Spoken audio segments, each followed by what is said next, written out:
But no, I completely agree, man. That level of like wanting something and then trying to get it and then get it and then like, the feelings that come with that. Yeah. It's like we talked about before about how like it's not good to want things, but It we tend to feels do it like so much times. I'm taking more steps now towards that image of inner peace I think I've always wanted. I definitely think that this is now finally something that Go on that. I can just let go. I feel inner peace to me is like the unfettered mind, as in like you literally have nothing weighing you down mentally and spiritually, if you want to consider it that too. To the point where you actually feel the weight come off of your shoulders. I've felt it a couple of times and it's amazing when you catch that, just the wave of peace, even for however brief it is. You feel it. It's that substantial sensation that is really difficult to actually describe. Ironically, for somebody doing a PhD in writing, but like, it's, to me, that is the essence of inner peace. It's that it's so ephemeral that it actually defies the ability to be fully explained, because there are no words for it. It's like you are moving at the same wavelength as literally everything in existence for however brief a moment that is. You're all moving in the same direction. You feel that like transient connection to everything in the universe all at once. But even that is obviously a continuous, like, fluid concept. Because things are always changing, and it's about being able to change with those things. 3, 2, 1. Hello, hello, hello. Welcome to another episode of the Jeoffrey Sarpong podcast. Yeah. I love those intros because they're always just so like, hello, hello, hello. Welcome. They're so like similar. Yeah. They're so like basically the same things. Hello, my fellow Jeff Hello, heads. my friends. Yeah, my fellow Jeff heads. Welcome. Bro, my fellow Welcome. Jeff heads. Welcome to the shed. Today I'm here with Kieran. Hello, Kieran. How are you? Yeah, I'm chilling. Yeah? Yeah. It's good. It's Yeah. good. It's good. As the original Jeff head, yeah, I'm happy to be here. I like that I'm creating my own little group. Yeah, you Right? should really run with the Jeff heads name. I don't know, You man. should, yeah, Jeff heads. Jeff yeah, heads. Yeah, and we'll all wear like black Nike caps. I like the cap. Yeah. The cap is a That'll be good our idea thing, yeah. because it means I can always have a cap on. Yeah. I can That'll keep be my our cap thing. on. We'll just rock up at like protest events with like big flannel shirts and like Nike What would you be caps. protesting? We'd be Okay. protesting for good things. Good things. Good- and good changes. causes yeah. only, Yeah, right? good causes only. Good cause, right? only. All right, cool. So today we're here to talk. Just give context to the reason I want to have the conversation. So recently I was listening to a podcast between Joe Rogan and Duncan Trussell, right? And it got me thinking, like, the ideas that they were talking about, and like they were similar to stuff that I know me and you talk about all the time. Just consciousness and life and the meaning of it, but looking at it from different perspectives and like thinking about like not just the difference between the hard work of it or like even the spirituality and how you look at it, putting those together. And I was like, oh, I want to have a conversation with Kieran like this, because I know that when me and Kieran have a conversation, these are usually the topics that we go on. Yeah, So first off, totally. let's start with Duncan Trussell. Let's sit back, let's get ready. Yeah. Even though you have a guitar Yeah, and you're yeah, back. yeah. Did you want to move I'll that? just be chilling like this. Do you want to move that? No. It's, Alright, cool. Just leave it. I'm afraid to touch it. Okay. Alright, talk to me about when you first heard of Duncan Trussell and Okay. what he means to you. So like when I was, I think I was in my second year of uni. This is also like the very, very, very beginning of COVID too. So all my classes were cancelled. Like we were still figuring everything out. I was playing a lot of like Dark Souls and Bloodborne, that sort of thing. And at that time, like most people in their second year of university, I began to get into, the legend himself, Joe Rogan. And like you just start seeing him with all these different guests. yeah, like And I just used to watch highlights of his, So you saw podcasts on clips? Did you see YouTube. clips of Yeah, him on with YouTube, Duncan yeah. Trussell? What did you remember? What we were talking about? I remember the one where he was in the the ghillie suit, and Joe was in the like the fluorescent like neon orange Really? NASA I've not sweater. seen that Yeah. one. Yeah, that was one of my more favorite ones. I've seen the one where they're both like in the dark, like a Halloween or Yeah. something, and they're just Yeah. talking, and it's like so Yeah. weird. Yeah. But go on. So you what were they talking about in this That's one? so strange. I genuinely can't remember. A lot of it had to do with like Buddhism and like, for me at the time, because like I was also, getting into. I was going through quite a lot at the time, and I was sort of getting into like philosophy. In particular, in a rather cliche fashion, obviously Nietzsche. The dark depths of Nietzsche. Yeah, honestly, Nietzsche's tears, bro. Dark hymns. Oh, yeah, anyway, go ahead. Yeah, like so, but a lot of what he was saying did kind of speak to me on what I felt was like a very personal level, because a lot of it had to do with like, it's all about the overcoming of the self. It's all about like, understanding that like, yeah, everything doesn't mean anything necessarily, but like that's no excuse not to live your life. Like therefore, it should be justification in why you should have a life well lived. What does that mean to you, overcoming the self? I think it's understanding that like, there's a very, I suppose, legitimate case to be made for today's people, and how we're very self-centric, like we're like the hyper-individualized society. And I don't necessarily think that's wrong, because in its own right, it almost makes like the concept of the Nietzschean Übermensch like parabolic. You're saying it was just inevitable. Yeah. Why so? Yeah. Well, because like, look at what's happening in the present day. Like in itself, like if you're a super career-driven, like self-focused individual, like they sell it to you in a million different ways.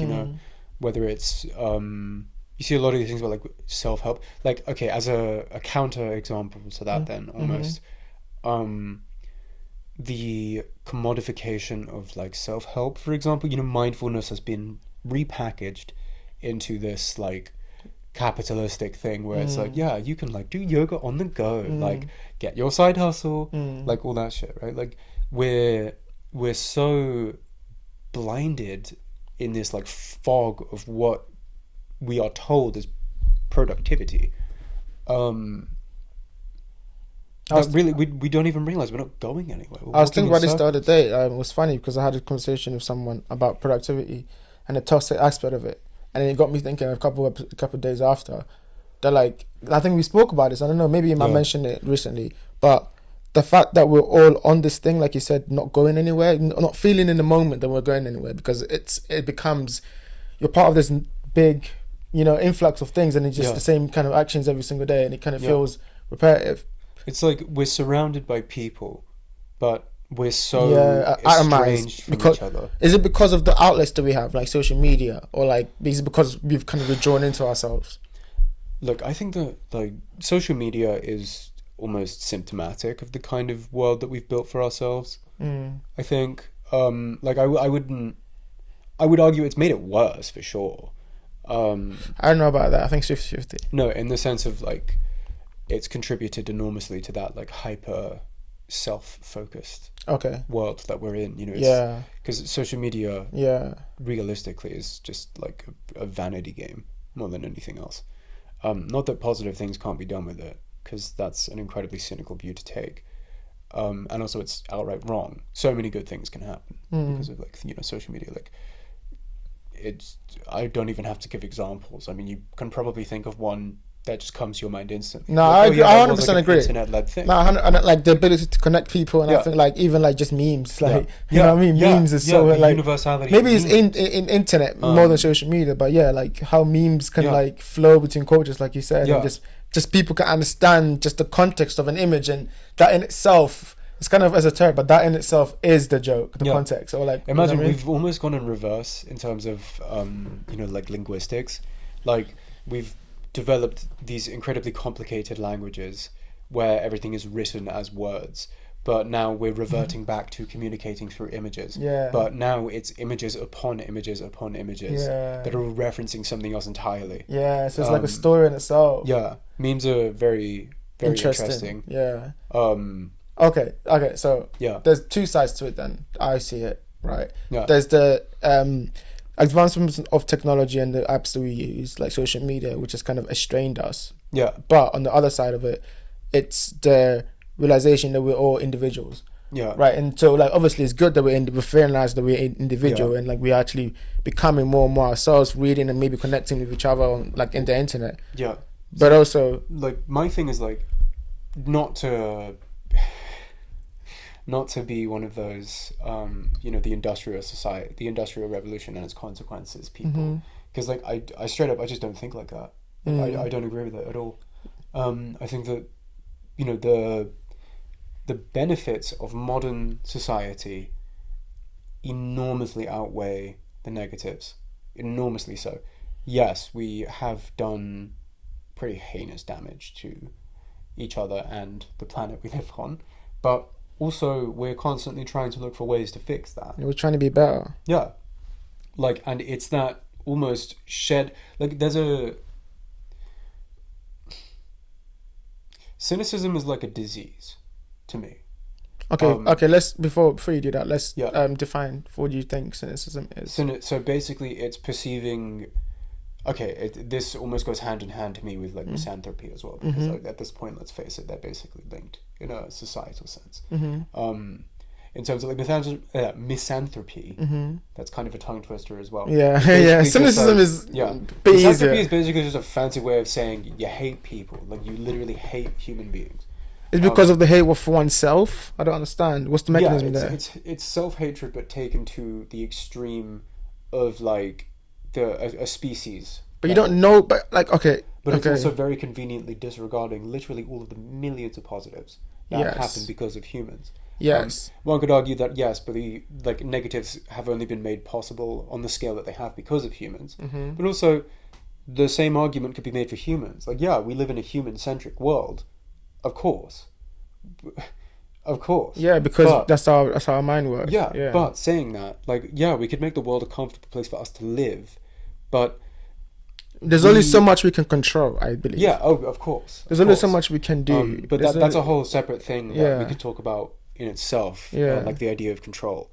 But what I mean by that is, like, as much as I feel I come across very negatively, because I just like to try and see that they're, like, it's not me being like, oh, no, this is wrong, everything sucks. It's me like, this is wrong, we should change that. Like, it's, I don't like the idea of just labeling problems with no solutions. Like, I think it's important to debate whether or not the solutions are necessarily worth it, but that's its own thing. But I can also understand how I come across to people as an incredibly cynical person, but that's also where I disagree, because I don't hate all people. That's stupid. Because ultimately that would also imply quite a lot of self-hatred. But also, like, the negative, nihilistic view, I suppose, is another way to put it, if we're going to, like, frame it back onto, like, Nietzsche, for example. Even though I wouldn't say that he was explicitly a nihilist either. I think that's also just misunderstanding his entire argument. It's more like, yeah, things can be pretty shit. And see, this is actually where, like, the Buddhist angle, which we can talk about in reference to Duncan Trussell in a second,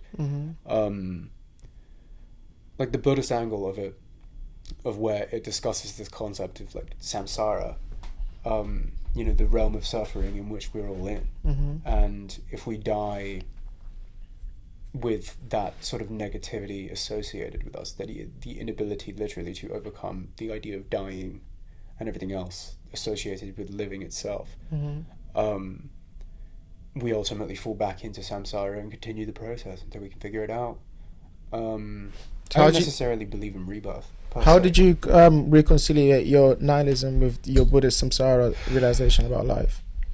That you have to kind of, like, let go of all that before you can really truly have peace. So in one of the episodes that I was watching of Joe Rogan and Duncan Trussell, to tie it way back around, Tiebacks, we're learning, guys. We're learning how to it's do like it. an essay. It's like an essay. Literally, like this is my thesis. Point explanation, evidence. This is my personal thesis. So Duncan Trussell, to me, see, like I'd been reading a lot of Nietzsche, but I was still really holding on to a lot of that, almost like negativity. Still, it was almost like fatalistic, I suppose, of where like yes, life will be worth it because I'll achieve. Like the suffering will have been worth it. You know, it was this like I must suffer, like almost martyrized perspective on life, which is, you know, really egocentric, ironically. But that was almost completely dismissed by the way that like Buddhism appropriates the idea of selfhood in reference to everything else. And that actually really spoke to me a lot more than this egocentric perspective on life. I think the world at large, this cynicism that we hold so dearly, is because it allows us to be incredibly egocentric. You know, it's all about me, the individual, instead of we, the collective. Not that I'm like, oh, her, whatever. Like, this is a completely apolitical. Yeah, but I feel like for the individual to be good, the collective has to be good. So it's like, yeah, you know, I feel like they kind of go hand in hand in that sense. But you were saying, okay, go on. If you disagree, I want to hear. So, well, just from the outset, basically, Duncan Trussell made the ideas of Buddhism, like, I suppose, to me, accessible because I'd never really been exposed to it before. Like, I didn't know anything about it, really. But I definitely think that he definitely played a massive role in me sort of understanding it at the outset. Maybe he wasn't like the best example to draw from, but he was the only one I had at the time. Was he the one able to explain it for terms that you understood? Yeah, he sort of, because like I just happened to come across that podcast with him at the time, while I was feeling these things and thinking these thoughts, and then here was this guy who looks like, you know, admittedly kind of a dirty hillbilly, but saying these like incredibly, I know, but like saying these incredibly like, you know, really in my mind at the time, like at least, like really profound things about like the idea of like interconnectedness and how like that aspect of suffering is all about actually like, you know, life is suffering, but also it's growing to understand and actually let go of the idea that it's a personal thing, because it's not. Like life has nothing against you personally. Like life has literally never ever rewarded me for hating it. So like, why am I investing all of this energy into hating existence? I think there's also a perception of you in it too. It's like when things happen to you in life sometimes, it's in such a weird way to put it too, because understanding life is so difficult. Well, you only understand life from your individual perspective is literally the problem that I had to let go of. Like, was that I could only understand life from my perspective, so therefore if I hate life, really, I hate myself. Yes. So you put, and it's understanding that like, but that's also where I feel a lot of people fall into an issue, where that self-hatred, that like, you know, the world is against me sort of logic is so intrinsically linked to their outward sense of self that they're actually terrified of letting go of it and, you know, opening up a real dialogue with themselves. Because ultimately that's what it is. It's like, it's fear of understanding yourself. You know, like we talked about it quite a few times. The idea that like people are afraid to spend time with their own thoughts. But like that's depressing. Like, you will spend the most time with yourself out of anyone in the world. 100%. But that also goes for everyone else. Yes. And that's largely the point of Buddhism as well, is that like, yeah, sometimes it's hard, of course, but the important thing is to let go and understand that like, that's okay. We're all in it. We're all in it together. We're all in it, yeah. I think that to me is when you start to let go of the anxiety that you have around other people. When you kind of realize that they're just like you. Like when you said that thing about, oh, everyone, you know, is with themselves all day. You know, it sounds like an obvious thing, but it's true. When you deep it, it's like that means the other person you're dealing with, they live their thoughts the whole day, so that you have some compassion for them, I think. Yeah. Look, like I can dress up what I'm saying in any kind of language you want, you know, academic, fancy, spiritual, whatever you want. But at the end of the day, it is almost dubiously simple. Like it's one of those things where you're just like, well, yeah, obviously. Yeah. But if it was that obvious, why doesn't everybody think it? Is the thing. Or like Like, embody it. yeah, like it's Yeah. so simple, Yeah. but it's so difficult to execute in modern society, and that's because it's such a hyper individualized concept. It's this thing in our heads, but let's face it, we're all basically just focused on the individual. It's all about the grind. It's all Okay, about here's a your question grind. then. Here's a question then. How do we haven't noticed that now expand our consciousness into a sense where we can actually like understand that the grind isn't just for that, right? The grind is something for something more than just the grind, you know, like we have to be able to view things on a more broader scale in terms of the life that we want to live. How do we expand the consciousness knowing that we have to do all of that and still remain, you know, who we are? Well, to remain who you are is, in my mind at least, intrinsically not possible, because this concept of, yeah, I am this person, implies that you don't change. But see, like, that's the thing, everybody is always so fixated on this idea of like making positive changes, changing myself for the better. But then they'll immediately turn around and be like, oh yeah, but I'm this kind of person. And it's like, but you don't have to be. Like, you can be whoever you want. You can be honestly whoever you want.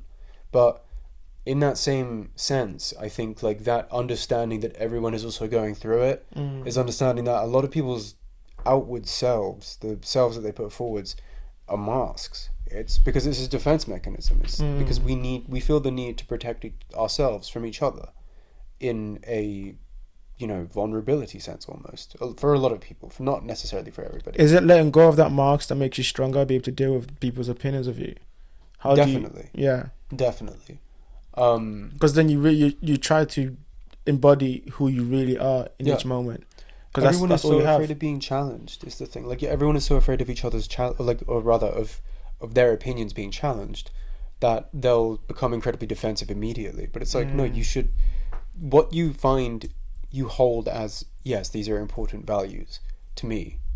You know, which also are subject to change over time. You never know. But these things that you hold so dearly, if you really do, you would be able to defend them when, not even defend because that implies that you're being attacked, but just like have something to say in terms of backing it up. Like, because otherwise, do you really hold it that dearly? You know? I think it's interesting too, because like when I think about this, it becomes like, on one hand, I think I have this, I think there's a saying that I know, it says like strong opinions loosely held. Yeah. You know, like you can have a backing of things that you really care about, but like be able to adapt and change it because of the new information that you receive. Yeah. I think to be that is very like rare. Yeah. Because you have to be expanding, open to people. Like, yeah, I don't know if what you're saying is true, but like I'm gonna hear you out. Yeah. And then like how I relate to it, I can understand. Oh, there's truth there because I can relate that too. Yeah. I think that's important for people, like to just try to connect and have truths in where they are. Here's a question that I had before. I was thinking about when was something you said. You were saying that you had some values and things that you kind of you keep like in high regard almost. Like there's things, and I was gonna ask, if you look at philosophy or like spirituality, for example, right? What are some of the things that you've learned from there that's helped you and you keep thinking about? I mean, kind of what we were talking about in terms of like that idea of, you know, the interconnectedness of everything. That of what, people or like everything? Everything. Like, you know, we are all just sort of part of this giant web of existence. Like, this goes so far beyond even a planetary level. You know, if you start to consider the wider ramifications of what's actually going on in the universe, things are always happening. There's no such thing as nothing's happening. You know, right now while we're having this conversation, there's wars happening. Yeah. As an example. But also there are good things happening in the world too. There are probably people feeding the homeless. Yeah, beautiful moments right now here somewhere else. Yeah. Do you think then, okay, here's a question then. Yeah. Do you think we all flow from one source? As in like, the consciousness that we all have. If there's a something that all connects us all, is that because we all flow from one source? What do you mean by that?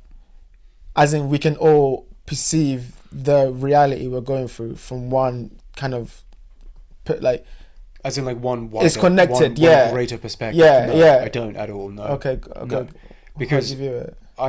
I view it as like we're all going through, like when I try to think in terms of, like, this is what I mean by like having compassion for people as well, I suppose. It's like having a compassion for a person to me is literally putting yourself, like, just taking a second to think like, okay, cool, this person, like, say you're on the train, and not that you should just be like leering at people because that's really weird, but like just take a minute to imagine that there is also somebody else on that train with you that has nothing to do with you, literally nothing to do with you. You've never ever shared a passing glance at each other, even. You don't even know each other exists in the remotest sense. But what's that person's like? Like, you know, from their body language, if you imagine it, or if you're looking at somebody, for example, just in a passing sense, how are they carrying themselves? What do they look like? What's the expression on their face? Like, what do you actually think they're thinking of right now? It could literally be anything. Like, literally anything. You think about the texture of their lives, the people they care about, Yeah. the people they've not heard for in a long time. Like, Yeah. you just start thinking about stuff like that. Yeah. And you realize that there's exactly like They also have something going on. Yeah. Like, they have so many things going on. Same as you. Yeah. Maybe not in the same sense as what you perceive, but like what they're doing, what they're going through is equally as important to them as it is to you. You know, you have no idea what somebody cares about until you actually ask them. Okay, here's a question then. Yeah. So based on what you just said, I completely agree with you too. I feel like, yeah, like understanding people's different perspectives helps us become way more compassionate for people. Yeah. I was gonna ask, what philosophy, like, because here's the reason I'm asking the question, Yeah. right? Okay. Just based for me, for example. Yeah.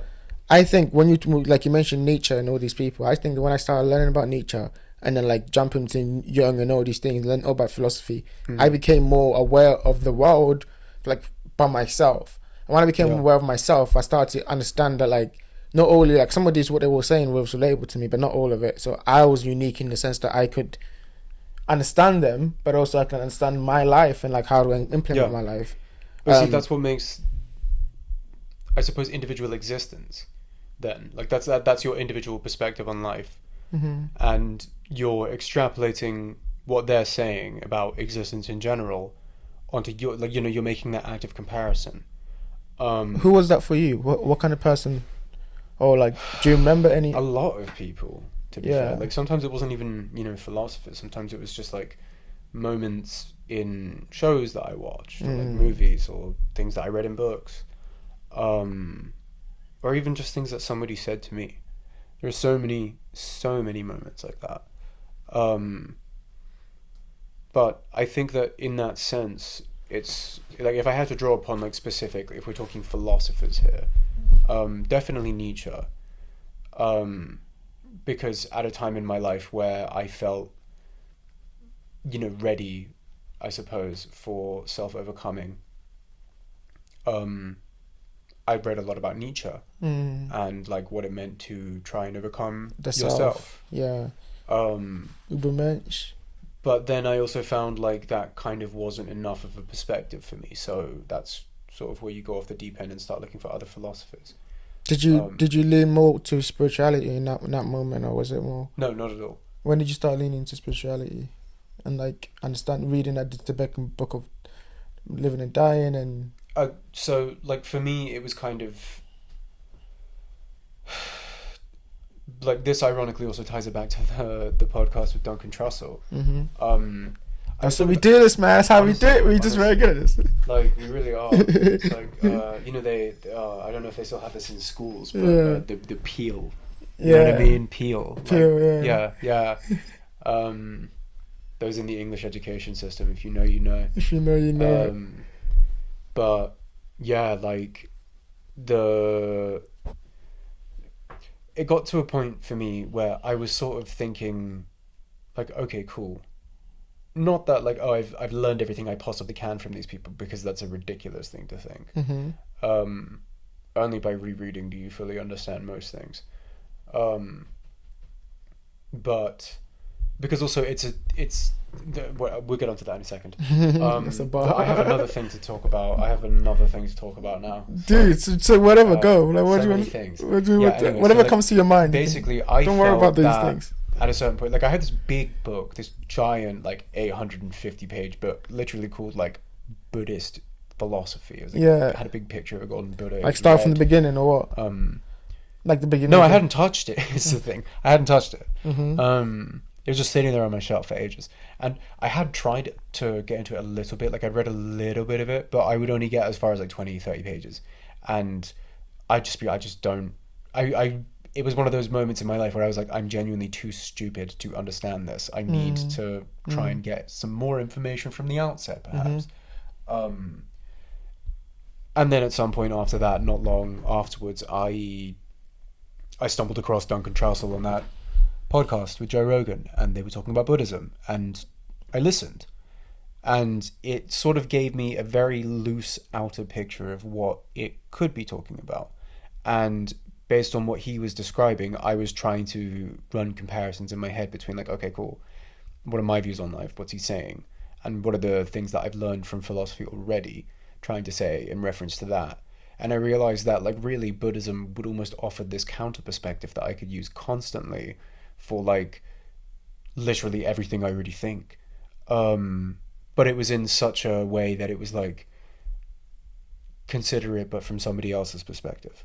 Like, you know, if you're on the verge of having an argument with someone, like stop for a second and think like, what is it that's bugging them out so much? Like, what is it that's bothering them so much? Like, try and get to the root of that first, rather than responding in anger of your own, because you're just confused as well. And like, it's a knee-jerk reaction, which is the difficult thing about it, is that it's almost like you're training yourself to unlearn so many things that ultimately Western culture has taught us. Or lack of teaching us. I don't think it's teaching as well. it's sinister. I think it's just something that we've lost the ability to do just because of the kind of ways we've been like separated from culture. But you said you wanted to talk about something. I know the ideas that we're talking about all kind of go in the same field, right? Yeah. But like, if there's any thought that comes to you while we're having this conversation, you can definitely bring it up. Fair enough. Well, I already forgot. So I know you forgot. Yeah. I was like halfway through the question. I was like, you guys don't forget. Yeah. Okay, but two trains running at the same time. They just couldn't meet at the same schedule. Like, it's right. Here's a question I had then that was on ambition. Yeah. I know, like, so one of the videos I did recently on the Q&A one, you had a question from which I really liked, and I wanted to talk to you about it in person too. My leading question. Your leading question. Yeah, my leading question. It was. It was a leading question. But anyway. The way it was it was very poorly phrased. No, it wasn't poorly phrased. I understood what you were saying. You know what it was? But in my mind, it's like that was blatantly leading. Okay. Like, I should have probably thought about that before sending it. I don't think it was I didn't say that as a bad question. It was just me making an observation. Yeah. I'm making an observation. Yeah. Not that it was a bad lead. But I understand, because it does push towards that negative outlook. But that's also kind of why I wanted to, because it's like, I already knew you'd have a counter for it. I just wanted to see what it was. And that's why I understood. That's why. Because like, if I thought that you were going to agree with the way I phrased that, you wouldn't have done it that way. No discussion. Yeah, and 100%. And I realized that. That's like, it's funny when you have conversations with like yourself in the camera. It's not the same as having a conversation in person, but like, when you do that, I knew, I was like, because we've had a conversation before, and the conversation has been about ambition. And like, so bringing in like the Duncan Trussell, and like, because I remember from that video, just the ideas that I understood. Yeah. He mentioned about people and like how we all like trying to like, and like we were talking about today, we were trying to just get to somewhere. And I think your question also touched on that, about like, are we chasing the endless drive of ambition? Why do you feel like that is the case, and why do you feel like human beings even go for that? I think that this modern notion of, like, productivity is actually really poisonous to like humanity, ironically. I think it's good to be ambitious, but ambition also can like actually completely detract from everything else that's going on in life. I mean, I say that as if I'm not a complete hypocrite of the exact same, because like, yeah, it's basically calling myself out for the last like 8 years of my life, I think. Maybe more. No, 12 years. Oh my god, 12 years. But a wise man can recognize their faults. A wise person can recognize their faults It's like, for me, and still go ahead. yeah, of course, because like I know that this is what I've always wanted, but at the same time, like now that I've been given it, I'm kind of like, oh, like not that I wasn't living during those moments, but that like ultimately what I retain from a lot of it is the fact that I was always clinging to this dream, this goal, and you know, it's like we almost take for granted the perceived permanence of everything, as if somehow everything will always remain the same. But that's literally not the case in any capacity. The world is always changing. Everything is always changing. Even your goals will probably shift over time and transform into something else. You know, like, in a way, as much as I've fixated on this idea of doing a PhD for my whole, you know, all of my teenage years and early 20s, originally I was planning to do a PhD in English literature. So, you know, that's just how it is. In a way, that was a change. The goal remained largely the same because it's still a PhD, but it's been compromised slightly. It's been shifted, and I think, of course, it's going to be shifted as we get older. Yeah. Then, okay, so how do you like wrinkle that then? Because in the moment, we know that whatever goals we're going for might change, but in the future, we want to move towards a goal which is actually what we truly want. Yeah, but there's no such thing as a static what we truly want, because even that is subject to change. Which I know is obviously So like, everything is changed. Yeah, this is a really like whataboutism sort of way of going about it, but realistically, it's also the truth. Because what we truly struggle with is actually just our sheer stubbornness, really. To let go? To let go, but also to accept that, you know, this grasping that we have at the impermanence of everything is actually what is stilting us from being able to change with the moment. And that's when this negative bitterness towards life begins to show itself. It's because you're like, shit, why couldn't life have stayed this certain way? You know, like the classic phrase, it was better before. Like, no, it wasn't, though, is the thing. No, it wasn't. You were just less... You took for granted. You're just less aware. You're less conscious of the problems, or like you just weren't. Yeah, actually you took the state of your life for granted. Yeah. You know, much like how happiness is a fleeting thing, so is everything. Then even misery. Then what is the antidote to that? What do we do? Like, how do we not take our life for granted in the moment as we live, with all the stuff that we know that happens to by people? living your life, like by allowing yourself to actually live your life in whatever form that chooses to take. I mean, like, you know, as if I have the right answer for that, because I don't know. But that's the ultimate question, then, right? I don't even know what I'm doing is correct either. But I just feel like it's one of those things that I want to do. What is I it? think Quite a stupid question, but it's not really stupid. No. What does it mean to live your life? Maybe not just for you technically, but what does it mean? Like, how does it feel? What kind of thought process do you have to have? What kind of mentality do you have to have towards people around you when you're just living your life and not worried about anything else? I guess, I mean, I say this as if I'm somebody who's capable of practicing all the time, because, like, no, I'm not. My own stubbornness and refusal to change with the movement of existence is I also love how we something that always constantly prefix trips me it up. before we say the thing. Well, yeah, because Because it's of the important. internet. Because of the internet. No, it's not even that. It's also just like it's important to remind myself of that too. That's true. Yes. In the way of, like, I'm equally not in control of anything either. I don't actually have the right answers. I just have some things that I consider to be answers. 100%. But what do I think is the right way to live? There isn't one. I think that ultimately, to live a life free from grasping at the impermanent things, which basically just means not taking what you perceive to be your static existence, your, like, stability of life for granted, because we all do in some form. You know, I say that as if I'm not literally doing it right now, but in other ways it's also like just being aware that things are subject to change, that there's no such thing as a permanent anything, because the only thing that's actually truly permanent is death. But see, like, yeah, it's immediately that's taken as like a negative. No, I'm laughing because I've said stuff like that too. Yeah, it it sounds so fatalistic, but it's so true. It sounds so fatalistic, but it's so true. Like, I know I was talking about this earlier, but like that fatalism of existence, that's like the Nietzschean perspective on it, because that, man, what a drama queen. More than anything else, what a fucking drama queen. The way he phrased his sentences. Like to the dark abyss of death. And you're, oh my god. Exactly. Like, okay, edgelord. Like, chillax, bro. But it's recognizing it. It's the more like the Buddhist recognizing that it is finite, and that means that if you value the moment. Yeah. Because that it is finite. You have to value, like, how much is it worth? Like, Buddhism is just almost the argument of like Nietzsche is basically like, yeah, you should try and drunkenly fist fight life.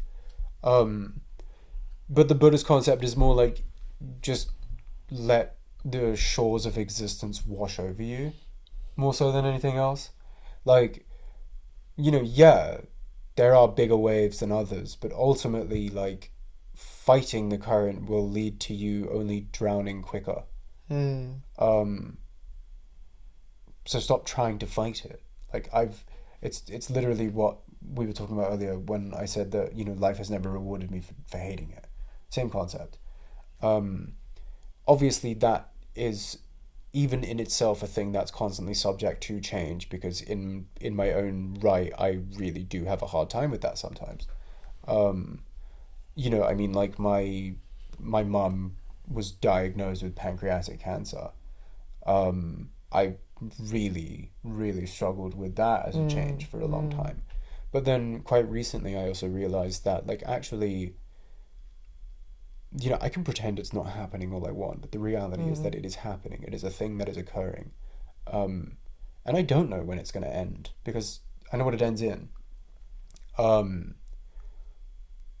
that doesn't mean that you should live, like, that I should live the entire rest of the time that I have in fear of its occurrence, because that's a complete disservice to life, and particularly her life as well. Because also, this idea of change in the West is seen as almost like a negative concept when I talk about it, because let's face it, like, the next change that happens with my mum is like, well, she dies of cancer. And I wouldn't necessarily say it's a welcome change, but it's a change that's going to come. And I can live in resistance to it all I want, but at the end of the day, I'm going to exhaust myself. And I'm just going to end up miserable. And I can either move with the currents now and accept these changes and continue to just live my life in the day-to-day aspect and continue to try and do what I always wanted to do, which is starting to come together for me now. As ironic as life can be, because that's the thing. It's like, we live in such a black and white kind of world. There's no room for the gray, but like my very, like, existence itself completely presupposes the argument that everything is black and white. It's a completely nuanced thing. Like, life is neither good nor bad. It just is. It's what you personally are experiencing right now. That is life. That's what living is. But it's also retaining the fact that everyone is also living. And what that means is that in literally every facet that you can imagine, like, my existence, if we're talking in a macro scale, is completely insignificant, regardless of the infinitesimal timeline of the universe or whatever. Under some context, yes, you're right. Yeah, but even in the immediate right now, my life truly holds no more value than, like, a snail outside, for example. It depends what you put as value, no? No, but that's what I mean. To me, it does. Value, like, almost, that of course. Who's the person if we're talking in terms of all of that other stuff, yes. But what I mean is, in terms of life, like, itself. Yeah, in terms of, like, I am no more entitled to this life than that snail. Yes. We both have an equal claim to our existences. Wow. And it's trying to retain that, I suppose, in my day-to-day that sort of helps me get by. Because, like, let's say, okay, yes, whatever, maybe you know, you hate your job, for example. For example. And that can be incredibly difficult to deal with, is the thing. Like it is incredibly difficult to deal with in the day-to-day, because it's what you do all the time, basically. But what can kind of help is reframing the argument of like, yeah, but literally everybody here is going through the same thing. But because we're in such a hyper-individualized society, we don't have the scope. It's not about not having the scope, because it's if I'm capable of this, so is literally everybody else. It's more that people choose not to. Like, compassion, completely a choice. What do you think is stopping us from doing that? That's the question I'm trying to answer. Because the world that we currently are in caters more towards individualism. It's less about mutualistic benefits, and it's more about, what can I get? How do I benefit from this? I think two things. I think that might be a self-fulfilling prophecy that we're having on ourselves, right? Yeah. Because if we keep thinking, what can I get, then we will never have the opportunity to like look out, like you're saying. Like, well, what do you need? What do you need? And so it becomes a thing where everyone is looking for what can I get, and we start like thinking everyone is doing that. But I feel like... But we're saying that like it hasn't already happened is the thing. And I'm not saying that as if like... Because again, that's really cynical.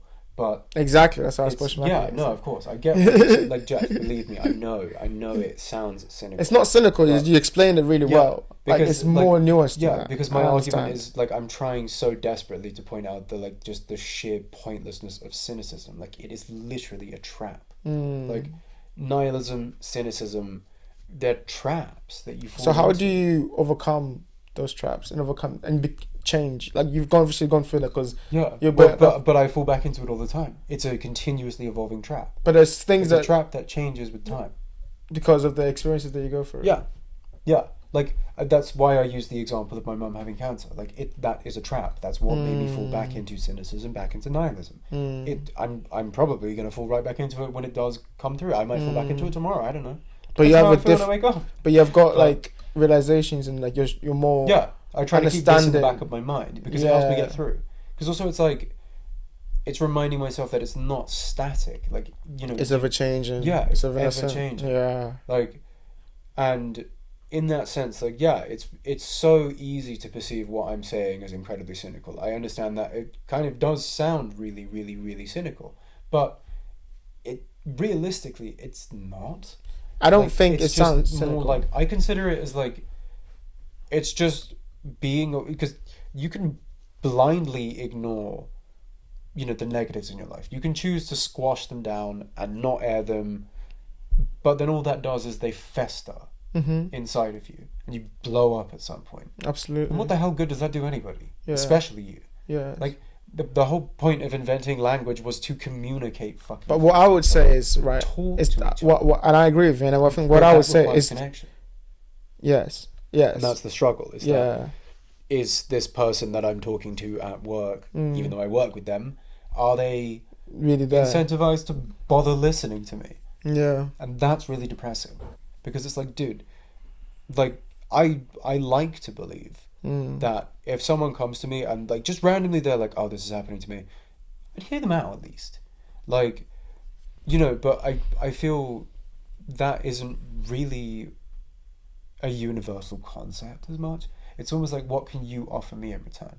Sort of like we operate in almost like a continuous exchange. But I guess we've all been at that other stage then, where we kind of like were cold to other people and we just like pushed them away, like the kind of reaction you're saying. Of course. How do we balance that? How do we make the change from one to the other? For people, just because you're not shown compassion doesn't mean that you shouldn't equally show somebody else compassion. Of course I say that, but then like, let's flip it on its head and say, herder, but what if you know, I was being tortured? You telling me to show compassion to my torturer? I don't know. Yeah, but also like, yeah. I don't know. Because it's like, for you, not for them. I'm not saying it's a rule. Like, I'm just, you know. But also, I don't know. That's kind of brings into like, I know you're not religious, but like the Jesus kind of turned out that cheek. It's like, it's not a rule for them. Yeah. It's a rule for you. Yeah. Like, you're showing compassion because that saves you from the anger and the hatred that you... Because a grudge is poison. Exactly. And you just know you have a terrible work of life. So it's like, how about we have this perception of it, which is better for the soul? I think... But it is really honestly challenging. Of course it's challenging. And I think because we're in such a hyper Of course it's challenging. world now where we Yeah. literally see everything all the time. Yeah. You know, like news is like 24/7 now. Yeah, but I think you can ignore some things. It's blinding. Like that's what I mean when like this is. I'm going back to like one of the first things we fucking said now about like stumbling around in the dark or whatever it is. Like we're basically doing that. Like we're always stumbling, and because our world is almost designed to be like that presently, or at least it can be. It can be, and I think that's the only pushback I'd give. Is Yeah. that like the I'm not aspects saying of our like it's a world. rule of anything because it can be. Like I'm literally an example of where it's not. Like I don't have any social media at all. Like I have WhatsApp, but that's because I have a phone number. But I think it's more like these tools that we have, social media and all these things, right? It's more the person using them and how their mental state is. Yeah. Obviously it can go to a certain event where you're using it too much and it doesn't affect you negatively. Yeah. And you got to be able to watch out for that. But also don't forget we do live in A connected society. Yeah, a connected society, but also we live in a world that largely functions on outrage culture now, where like because of and this isn't necessarily I would say like I don't. But do we? I'd I'd push back and say that. Here's my thing, right? I don't necessarily think that like websites and social media stuff is explicitly pulling the strings on society. Or Yes. whatever. Because of the fact that, like, at the end of the day, a lot of it is algorithmically generated by AI. Yeah, so and also it's our incentives. Yeah, like if it gets a strong reaction out of you, it doesn't read this as, oh, it's negative. It just reads this as, oh, this is a strong reaction. I should show this to somebody else. Or, like, I should show you more of these things. But then is the thing that Like, gives a strong reaction amplified in a negative way. Yeah, massively so. It can also be a positive thing if you engineer it in such a way, but that can be very tricky for social media in particular. Because we're drawn to the negatives. Yeah, and that's also a problem, is that we're drawn to negativity. We are honestly, like, take for example like a car crash on the highway. Yeah, straight away you want to see it. Usually slow down to like, just to see like, damn, what happened? Like, but that is exactly the point. Like, you can either see that in real life, where I suppose it is more of an isolated incident, or you can see it online, where it's everywhere all the time. One is a lot worse for you than the other. Yeah, I agree. Like, because things are no longer isolated incidents. Yes, especially because especially when it's online, it becomes a part of this web. Yeah. And you have to escape that because you want to be able to understand how you feel about something. Yeah. It's just a continuous stream of whatever it is that you're going into. Like, if it's a negative thing, you will just fall into this river of negativity. Here's a question then. As a creative yourself, how do you like maintain the creative aspect of you but not get into, I know you say you don't have social media, but the life itself. Yeah, how life do you is a busy place. How do you remain creative while still balancing the aspect of life, just like how we talked about like the social media can be negative? You make time for it. Like, you try to. You tell yourself you will. Like right now, obviously, I'm in a very particularly fortunate position where I'm basically on the cusp of being given literally 3 years to focus on my personal creative project. If it gets funded. Let's talk about that for a bit. How do you feel about, like, is this it's funny. You talk about like all the things, something you've wanted for such really a long time. Yeah, I know. How do you feel when something like that, you got that email? Like, okay, it's in my head, it's a bit poetic because back when I was, a wee teenager, an angry little gremlin. Yeah, I was a prick. Let's not say that. Come on, like whatever. You're gonna cut it out. Yes, who would have guessed I'm capable of change? Oh my, the nuance of existence, even. But yeah, I don't know, man. Like, I went from such a dark place in my life where, like, my creativity at that point, one, was an outlet, but also my goal of doing a PhD, getting published, was. This is where I go back to that Nietzschean, like, fatalism, right? It was literally fatalistic for me. It was like, it was the be all and end all. But it goes even deeper than that, because it's like, okay, for example, taking yourself too seriously. I realize that I probably have come across a lot like I take myself real seriously. I'm a dumbass. Like, no, I mean, not people who know you. Yeah, no, but like, I'm a goofy asshole. Yeah. Like I am largely quite stupid.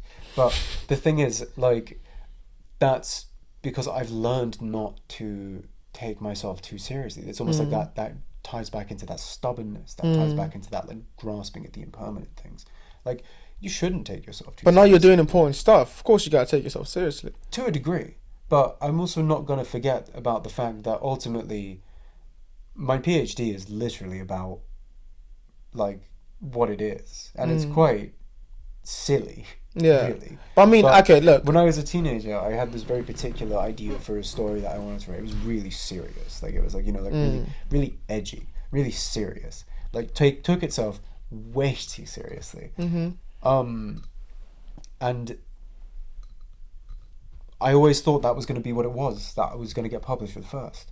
And then I realized now, actually, because I'm doing this really stupid, admittedly, story about like what it is. You keep calling it stupid. Because life is stupid. Like, but what I mean by that is like It's ridiculous. Yeah, like, just It's silly don't also. forget the sheer absurdity of it. Yeah, existence. no, I understand what you're Like, saying. you know, I know everybody loves to throw this around and make fun of it now. That whole like, but we live on a rock in space. But like, Literally live in a rock in space. the sheer absurdity of existence itself should be reason enough not to forget, not to take yourself that seriously. Yes, exactly. Like, but it's also, you know, how do you retain that in your mind when you need to Do stuff and achieve stuff. do stuff where people are clearly taking the situation seriously, because there are serious moments. Did you feel a need to like take a step back and celebrate when you got the email, like a need to just like relax, or was it like straight tension I was release? at work when it happened. Was it tension release, or was it like excitement? You know what I mean? Was it like, or was it like excitement? Neither. It was. I saw it, and I was kind of just like, yeah, okay, like Really? not like whatever, but more just like accepting it. Like, this is a change that I've wanted for a very long time, and it has finally arrived.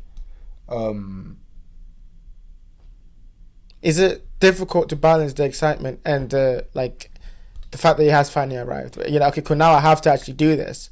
But obviously, you understand that you've wanted this all your life. But now it's kind of balancing those two at It's once. like I finally accepted it. Like, I was always worried that, like, you know, am I good enough for this? Are my ideas creative enough? Do my ideas hold any level of like credence, I suppose, academically? But you've been proven. Yeah. I finally got actual real proof. I mean, I have to obviously do the PhD now, obviously, but What? You have to do the PhD? I You know, can't it's just take crazy. the... I know. Hilarious guy. I have to hang out with these people for 3 years before they give me the piece of paper. Yeah. But yeah, like, it's, you know, it is quite literally a dream come true, but it's one that I've just You're awakened. I've been ready to accept it for a very, very long time. I feel like it's important, and I think this is why I'm pushing it, right? Because as a friend, I know how much this means to you. It's not that I'm not like self-congratulatory. Like, I'm genuinely relieved. Don't get me wrong. Like, we can congratulate you. it's No, cool. look, I understand Like, you completely. Yeah. We can, and that's why I try to push congratulations to make it a big deal, because I understand being in your position, understanding that yes, I'm thankful this happened, but I know there's so much more work to do. It's not even. And so I can balance out. out. Like, I don't even think of it as like, oh yeah, now I have so much more to do. Like, of course I do. But that was going to happen regardless. Really, is the thing. I just personally really wanted this thing. But for me, it's like, again, it goes back to that. Like, it is just an acceptance of the fact that, like, okay, cool. Now I have true, concrete evidence. Like, not that it wouldn't have been, but that for this specific thing that I wanted out of my life, it was all worth it. It all did lead there, finally. As much as I was stumbling through dark and confusion through some of the way, and also some of it was really easy and chill, it finally has led to that place. It's not a conclusion, really, of any kind, because, you know, you best believe that, like, what, you think I'm stopping at one PhD? I'm going to go back and do another one immediately afterwards. But it's the balancing act of that, understanding that yes, there's so much to do and the goals that you have. Yeah. But also, like, you've done so much work to get here. Kind of like use it as a springboard. It's like validation. You had this idea in your That's head. the validation that all of my and then self boom, it really worked. did lead to. Yeah, like, because really, what does this fall back on? I worked for this. Like, this is Exactly. something that I have actively wanted and tried to move towards since I decided I wanted to. And as long as I've known you, it's been the one thing Yeah. that you've wanted more than anything. You Yeah. made everyone aware. Yeah. And to see that belief, because I know we've talked too much about this, Yeah. but people around you and family, and it's how hard it is to make them believe in this a thing that it's not real, yeah, but Yeah. you understand, Yeah. that, like, trust me, Yeah. when it comes, like, you'll be Yeah. something that's very valuable. Yeah. But yeah, It's a and part now it's of, coming like, to that. I agree fruition. with you. It's a part of making everyone else see, like, there is a reason to have faith in this. Because, now look at it. Like, even a university is saying that it's something to take seriously enough to give a doctorate option to. Which is, again, hilarious in its absurdity. But I think I'm proud of you. I'm proud of you. Like, I'm proud of myself. I mean, it might not be obvious from the outset. But like, it doesn't look obvious. I know it At doesn't. all. Yeah, I'm newer. You're nuance. There's deeper rivers that run through. Yeah, exactly. But no, I completely agree, man. That level of, like, wanting something and then trying to get it and then get it and then, like, the feelings that come with that. You know? It's like we talked about before about how, like, it's not good to want things, but we tend to do it so much times. Taking more steps now towards that image of inner peace I think I've always wanted. I definitely think that this is now finally something that go on that I can just let go. I feel inner peace to me is like the unfettered mind, as in, like, you literally have nothing weighing you down mentally and spiritually, if you want to consider it that too. To the point where you actually feel the weight come off of your shoulders. I've felt it a couple of times, and it's amazing when you catch that, just the wave of peace, even for however brief it is. You feel it. It's that substantial sensation that is really difficult to actually describe. Ironically, for somebody doing a PhD in writing, but, like, it's, to me, that is the essence of inner peace. It's that it's so ephemeral that it actually defies the ability to be fully explained, because there are no words for it. It's like you are moving at the same wavelength as literally everything in existence for however brief a moment that is. You're all moving in the same direction. You feel that, like, transient connection to everything in the universe all at once. But even that is obviously a continuous, like, fluid concept, because things are always changing, and it's about being able to change with those things. Is it realizing maintenance of inner peace? Is it realizing in that moment that the change that's happening is for you, or it's like it's part of it, letting go of the need for that whatever change that's happening in that moment, right? Letting go of that and just understanding that, okay, I'm just gonna, like you said, ride that wave, and because you can only do that for such a short amount of time, like, when you recognize it, that that's what you're doing, and okay, I've done, and boom, it goes away. I think because life flushes back in, and then I think that you have to repeat that process again. For me personally, I actually find it's the opposite. Not being aware of it is what makes it go away quicker. You need to be aware enough, because, like, I think initially when the part of what makes us so fixated on the past is that we look back at things in our lives that we hold as memories and we think, shit, I was at peace then. How did I lose it? When in actuality, it's because back at those times you weren't capable of fully perceiving that you were experiencing this peace.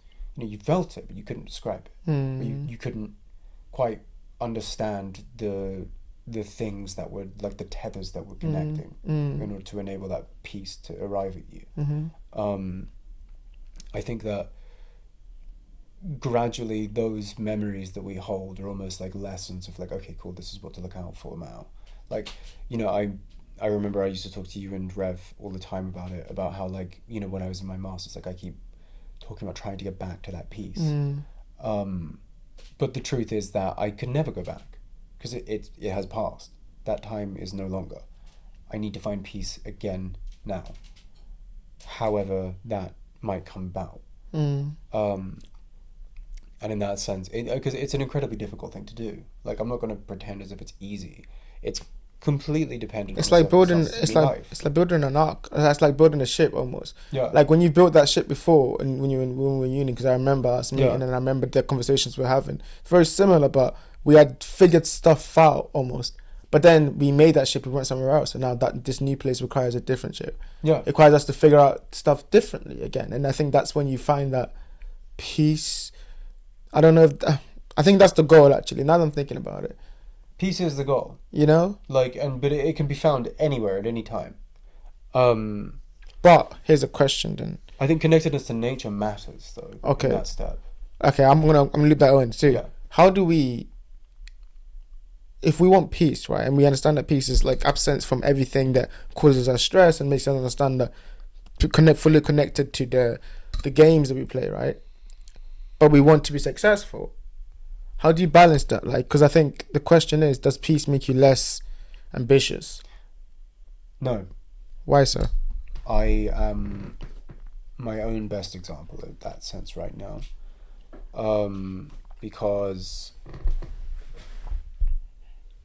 the passion that I held, I do not believe that you can achieve any, like, nothing is per se free in the sense that, you know, not that everything needs to come to you at this grave personal cost. Because again, that's incredibly fatalistic. And it makes out as if life is somehow against you. You know, I think that it's very difficult to extrapolate it from the individual level, because you have to retain in your mind that it is, as much as we're talking about all this, like, you know, Hakuna Matata, like, yeah, we're all one man type shit.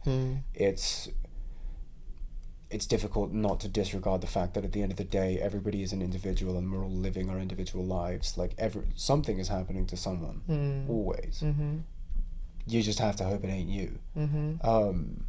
But, like, on an individual level, I don't think that finding peace would necessarily impact your ability to do anything in terms of ambition. If anything, it should foster your ambition even more.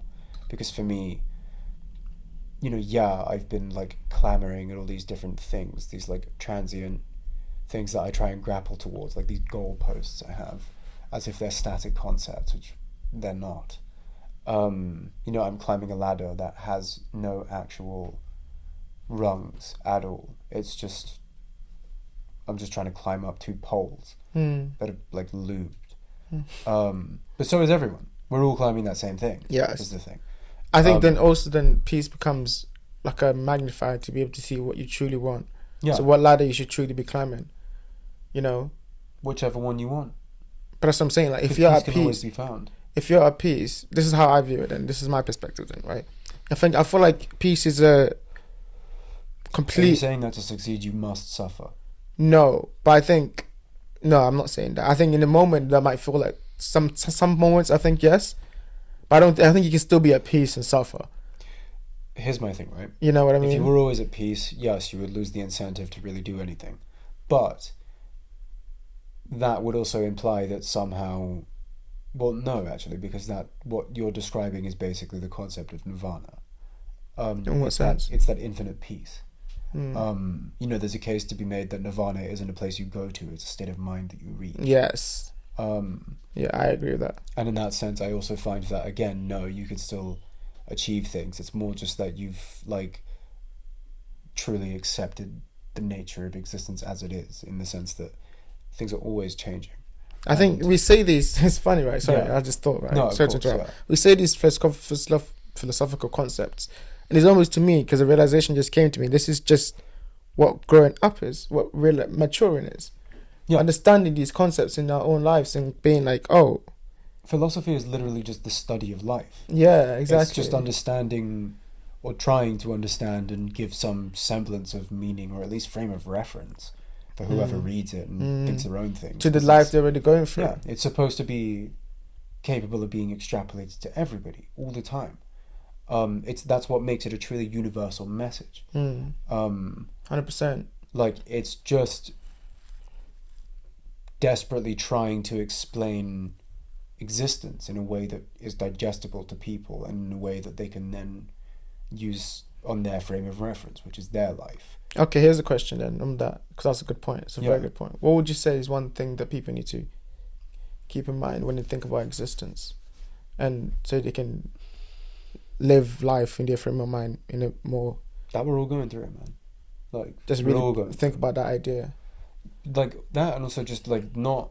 Just be aware always. Like try and retain in your mind that, like, you know, yes, this person who like farted in the train, like that was kind of a dick move, but also like, you know, what if, for example, hypothetically, they just found out that they had cancer and probably shat themselves. It's crazy imagery, but it's like, but that's a hard thing to immediately turn around and be like, you know, like that. But that is the nuance of life. That could be a possibility. Yeah, that would work as an image for the nuance of life, basically, if you want to consider it that. So but understanding... I really hope somebody rips that as a soundbite. I hope they don't. Specifically that. I hope, because even being here and this, hearing that on headphones, it's such a... Personally, I'm proud of that image. Jesus, I'm proud of that image because that's a good comparison. Philosophically, that is a good hypothetical. That's okay. Cool. You can claim that one. Yeah, on the nuance of life. Yeah, you can claim that. They can look at this in history books as the description of the nuance of life. Yeah. You could make a really funny like story out of that. Yeah. Like, yeah, that guy who just screamed racial profanities, he has dementia.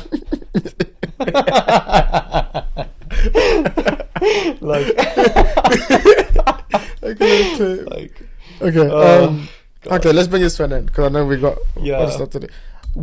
Let's bring it all the way back to the beginning then. What's one thing that Duncan Russell taught you about how to approach life in a more aware way, and what you taken from your understanding of him as a person and his philosophies and shit?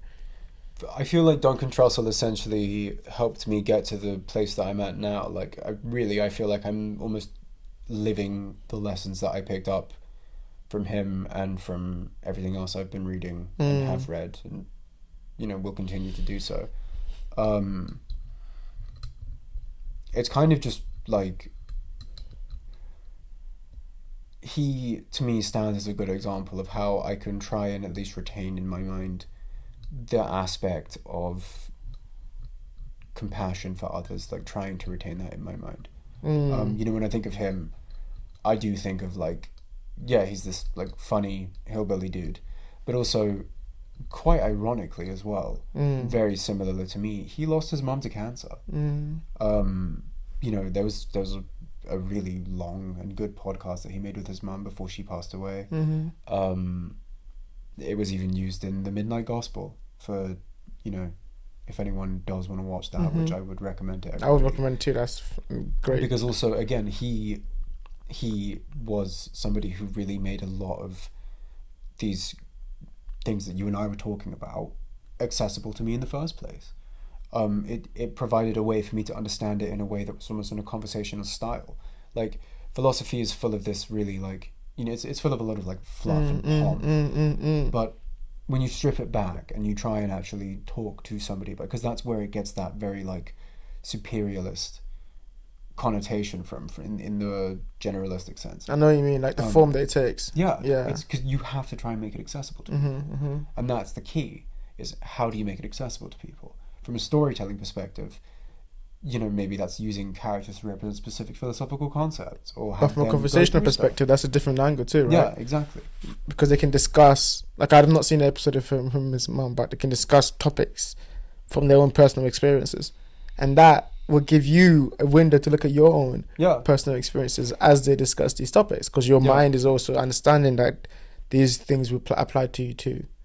You know, and like you're realizing stuff as you watch it. Yeah, I mean, like, that episode is one that I actually continue to go back to, because at this point in my life, ironically, it does kind of help, because it is just a nice thing to listen to, and it's something that admittedly I do also try and adapt in my own life with my mum.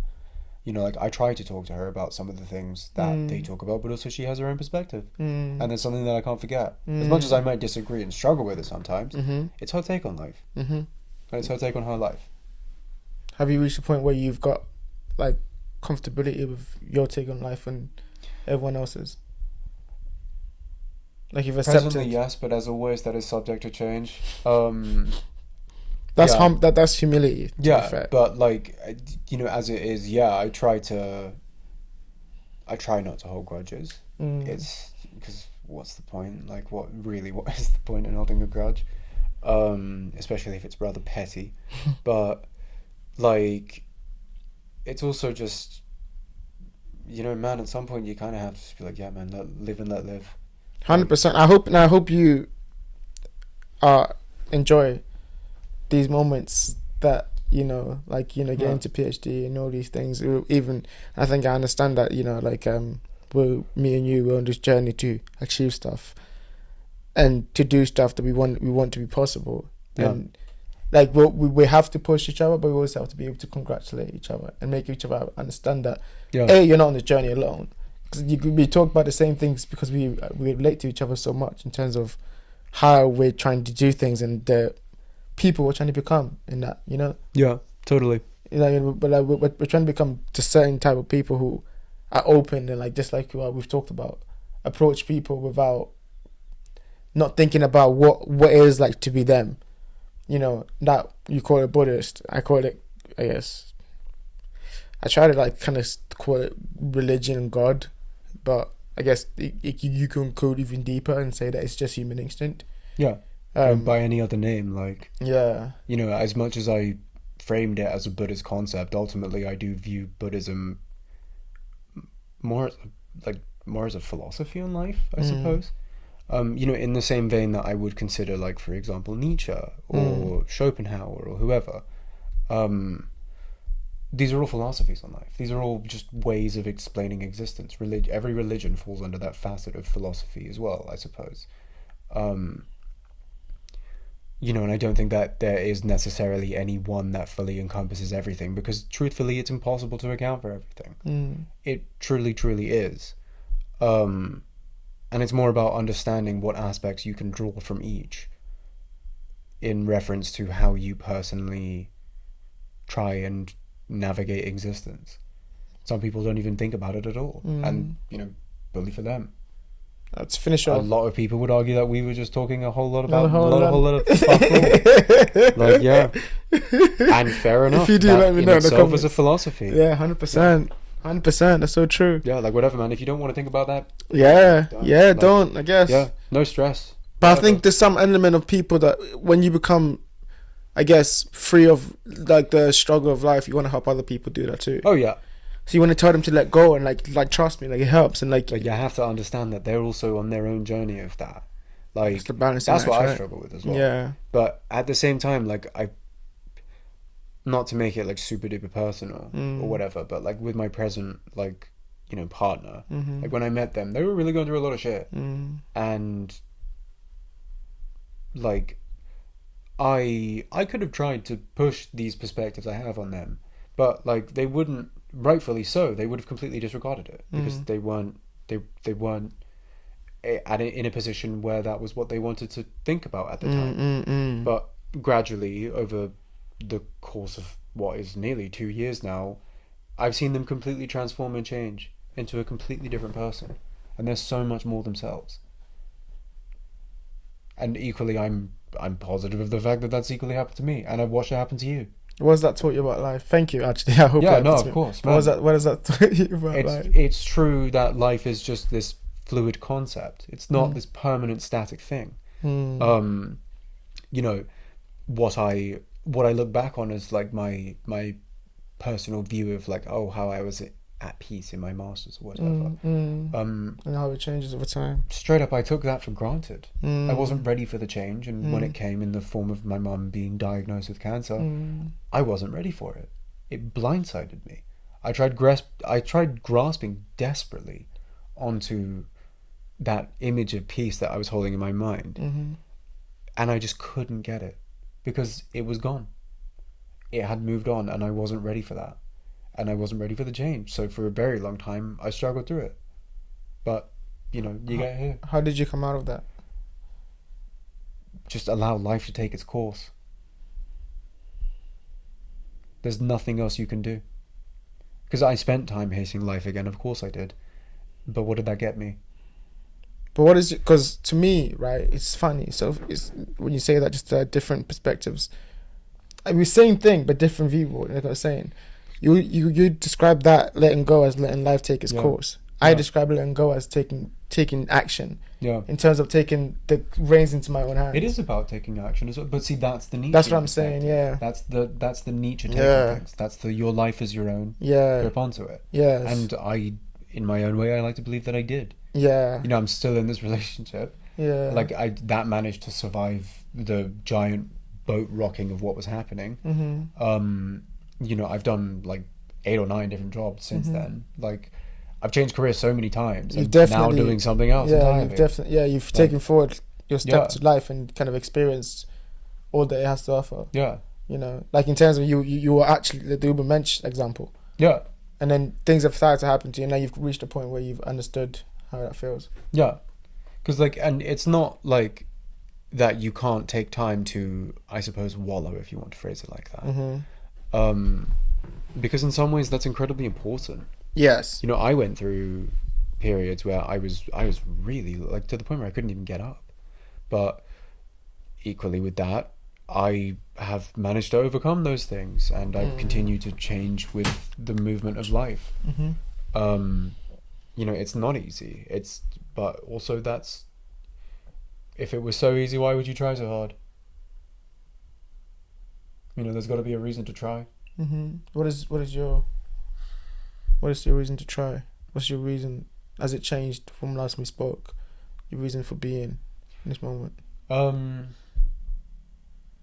Not really. At the end of the day, what I truly do want is, I suppose, to say consistency, and the idea of inner peace in itself is again a fallacy, but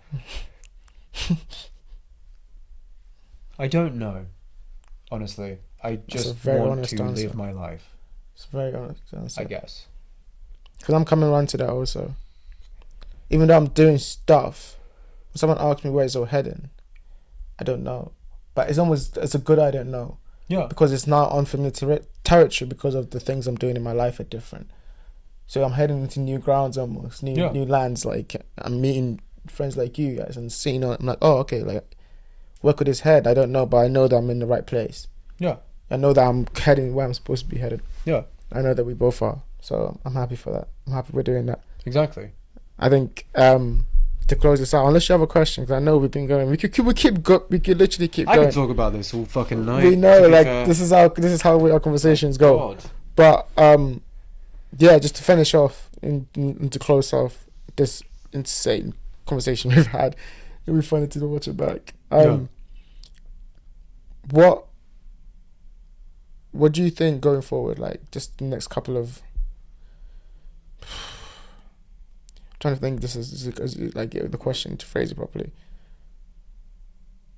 What do you think going forward that you have to try to keep front of mind? Like, just one thing, if you had to say, keep front of mind. In order for you to, let me finish the question because I'm making up as I go along. Go for it, It's literally live. Yeah, go for it. What's the one thing that you think you have to keep front of mind in order for you to feel like the day-to-day is worth it, and the struggle and the pain and all the things that we go through, you know, and to view that in a way which is self-fulfilling in terms of it kind of helps you enjoy the day of itself. Yeah. What's one thing you think you have to keep in mind? Well, actually, okay, this is now a message for future me. That's basically what I'm trying to say. That's so crazy how you said that. Because that's basically what I was trying to ask in a terrible way. What would you say to the future? You know what I find really funny as well? I know for a fact I will probably be listening to this episode on my way to work, and I'll start laughing. At, like, so people around me are going to think I'm like completely insane. I'm just laughing at nothing. But it's because I'm calling myself out. Go on. Call yourself out. I'll do the same after. Fam, bro, like, just rewatch this episode if you need more reminders of it, really. Because at the end of the day, everything I could possibly say in this moment right now, I just spent how long is this, like 2 hours? Yeah. However long, Yeah. just saying these exact things. Like, as long as I try to retain Mm-hmm. all of that bullshit Mm-hmm. in my head, I think I'll be alright. You know, I don't think that that's necessarily that I've just given myself all the answers to that, because I certainly haven't. But this was never that objective either. It's What's more one like, warning then? Let's say you're talking to yourself in a year's time, or like, what's one Yeah. thing couldn't I like the idea of calling yourself out? It's good. I wouldn't say it's a warning, because it's not a warning. It's because it's not at all. Like, when I say calling myself out, I mean as in, like, I've most definitely forgotten a lot of what we said along the way, because, you know, again, life in its It's continuously change. transient change in nature. I love how like you're using Yeah. that as a reason people Yeah. forget stuff. Yeah. Dude, man, I No, forgot but your it's name, true, but it's though. changed. Yeah. Life Okay. has changed. Yes. I know what you mean. But like, I'm just fucking around. I know. But yeah, like, it's in terms of yeah. like I get what you're saying, but like, Jeff, as they say, it's time to cut the crap like a shit barber. Like, like, mate, so stupid. life, That's like, funny. you just gotta let it go, bro. Yeah, like, yeah. I have to. That's the message, I of course. need to help myself remember that, That's the message. because yeah. I'm gonna forget this, of course. And I don't even know that I will necessarily fully agree with everything I said. Is now. there any way to remember that, like daily, like mantras or something like that? Daily Meditating, I think, almost probably will help you if you just meditate on the idea every day. Yeah, like just basically think on the fact that like everything is always changing, and Exactly. it's worth giving everything the same level of compassion that you feel you deserve. 100%, and it increases your own compassion for yourself. Also, Yeah, I exactly. feel. Like, you know, don't pee on that hobo, because would you like it if someone peed on you? Yeah, Probably not. yeah. Or maybe you would, but you know, Yeah, nah. whatever. Don't do that. Like, still, you shouldn't pee on people because they're sleeping Just on the as a street. general It's just rude. It's just like, British. Just people yeah, can't stand that. Just British things. Just- Yeah, it's just British things. Like, But I like that. I like the idea of just being aware of the things that you've said yeah, in this conversation about like life and how it's transient and how to keep remaining that. I think Yeah. I would say to myself in the future if I had to think about it. and also good job me for not swearing every other word. Banging. Like, we're on our way. I think I would say to myself. I think I would say to my Because I future know my self. mum is gonna watch and be, oh, Kieran, you didn't swear constantly. I'm so relieved. Like, because you know, Hello. every time I have one of these podcasts, with Hello, you, Kieran. Smile. she's like, Kieran, you're always swearing too much. Like, you know, what about your future employers watching these things? That's hilarious. The thing is, at the time, I'm like, yes, mother.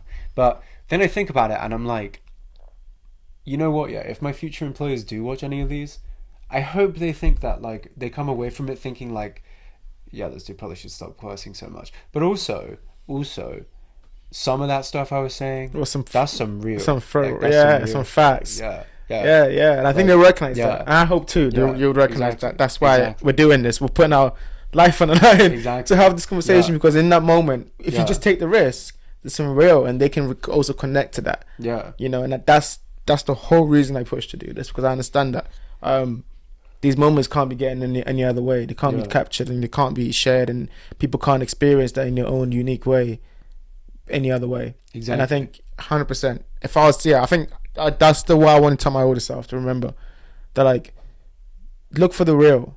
Yeah. You know, keep looking for the real, because I think that's been a guiding principle for me, trying to go where I feel most myself, most accepted, you know, but also like challenged, also like there's different arenas, but still it's like try to find that and just keep heading on that straight line. Yeah. You know, there's no mantras or anything that I can really think of that really help me kind of remain that, but like just kind of like just you know, chart the ships. And I think that's kind of what you're saying, being aware of that, and like, Don't let the dragon drag on, man. don't let the dragon spin. Hey, don't let the dragon drag on. I can't lie, I took that from Adventure Time. Oh man, Mate, because it's like, there you you go. don't man. have to Yeah. like even. Why did you take that? You could have just. Oh, well. That was brilliant. No, to be fair, you are on camera, so I don't even call like Exactly, immediately in the exactly, comments like taking Yeah. credit for it. No, But I hope somebody someday, when the army of Jeff heads has amassed. Jeff ads. Exactly, Jeff head gang. Yes. someone goes back and picks out every single thing that I've quoted from somewhere else. Yes, and then That puts would in be cool. that clip like one That of the would actually be dope. Yeah. Like, I would personally appreciate that. Yeah. How many Yeah. quotes do you think you've had? I have no idea. It's I just be chatting quoting, a lot just of be shit, chatting. I can't lie, yeah. Yeah. Yeah. But nah, I like it. It's cool. Exactly. We both just be chatting, so that's why this works. Exactly. That's how this works. Exactly. But anyway, thank you so much for joining us. Yeah. This has been an amazing conversation. This is like one of the conversations we usually have, but I'm glad we caught you on camera, and I'm glad to see it worked. I had the idea of the Duncan Trussell vibe would lead us in this kind of direction, and I think it was good that it did, because I know that Duncan is important to you, but the Trussell lessons, like the Trussell lessons, and I think that just the ideas that we talked about, yeah, they represent kind of a mentality or like a perception of how to be as a person or whatever. yeah, So I think it's really cool that I hope there's more people out there viewing it through that, because it's compassionate. I hope so. You know what I mean? And, Yeah. and I think if it spreads, that's pretty cool for our small community, or like that's pretty cool for humanity in some sense. Yeah. But yeah, thank you so much for doing No this. worries, bro. Thank you Bro. for having me as always. Of course, as always. Bro. And thank you for watching. This has been a difficult episode Yeah. for other reasons. Yeah, my God. Yeah. But- Jesus. But no, I thank you for watching. I appreciate you. I will see you in the Yeah. next one. Thanks for listening to my bullshit, future me. Peace, and for future me too. And whoever else. And watches current me this. actually, because I'm Yeah. gonna be editing this. And current, and current Jeff. And current Jeff. Yeah. Whoever- R.I.P. current Jeff. And whoever, nah. Let's not say RFP current was the end of the episode. I'm gonna. That's not okay. Yeah, because you're always changing, Jeff. Ooh, that was sick, man. That was sick. Nah, that was good. That was crazy. That was a good way to end it. Alright, guys. Alright, see you next time. Peace. God